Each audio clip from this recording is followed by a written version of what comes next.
Hey there, fourth graders. It's you know who. It's your favorite bearded broham, Mr. Remedies. We are finishing up our unit on biography today by what else? We're learning how to summarize a biography. What else do you do at the end of something you've learned, something you've read? You summarize it. So I can think of no better way to wrap up this unit. All right.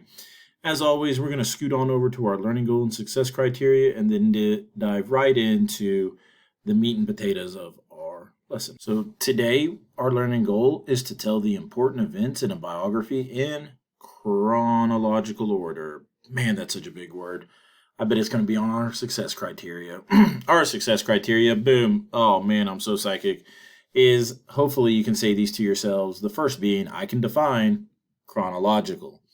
Second, I can define summary, and I can tell the difference between essential and non-essential details.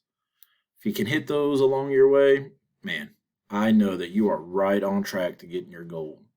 All right, so let's look at some vocabulary, and then we'll dive right into our lesson.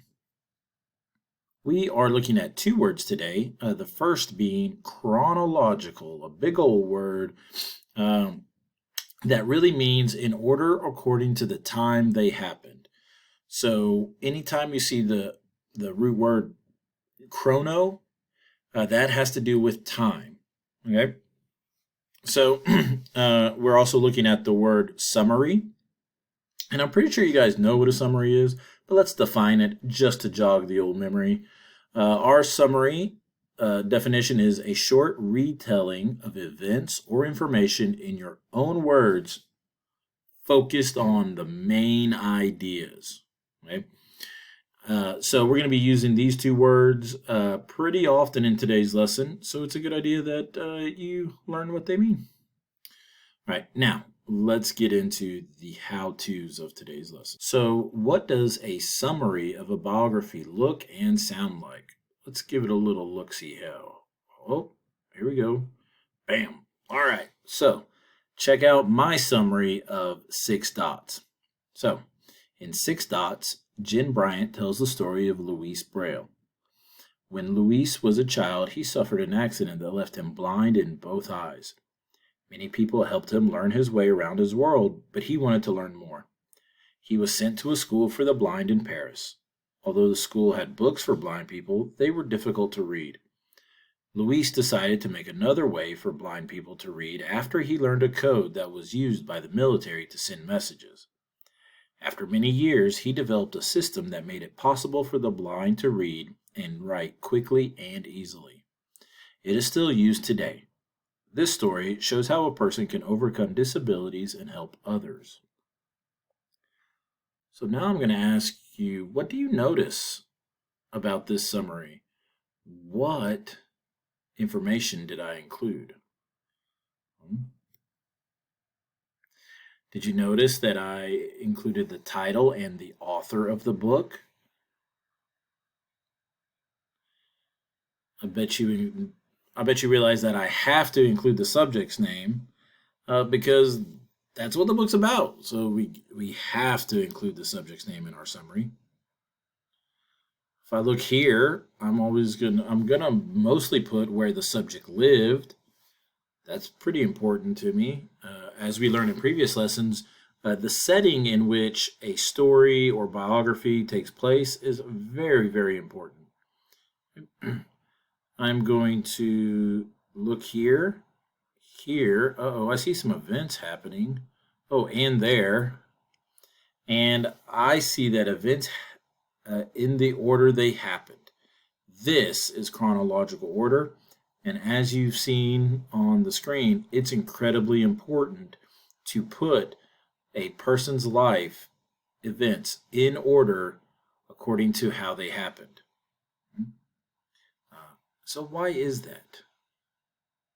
Why is it important to tell about events in order? Biographies are about people's lives, so they naturally live those lives in chronological order. It may seem strange to think, but we all live one day at a time in order. So I don't get to choose to do my life on Wednesday and then scoot back to Monday, right?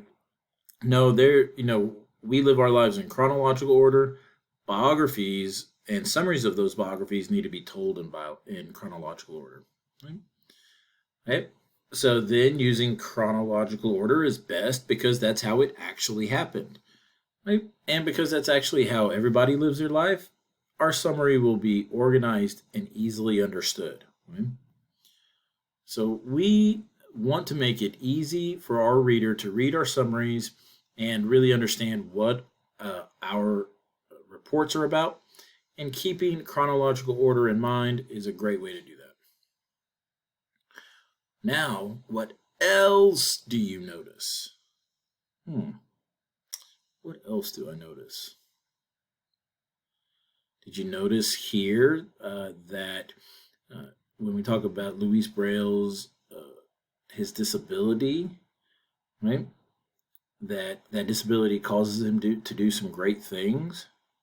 So I'm always going to include the problem the subject encountered and how they overcame it.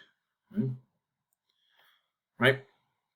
Very important to include that because that is really the main reason why a biography was written about the person in the first place. So it is incredibly important that in our summaries you include the problem that the famous person encountered and how they solved the problem.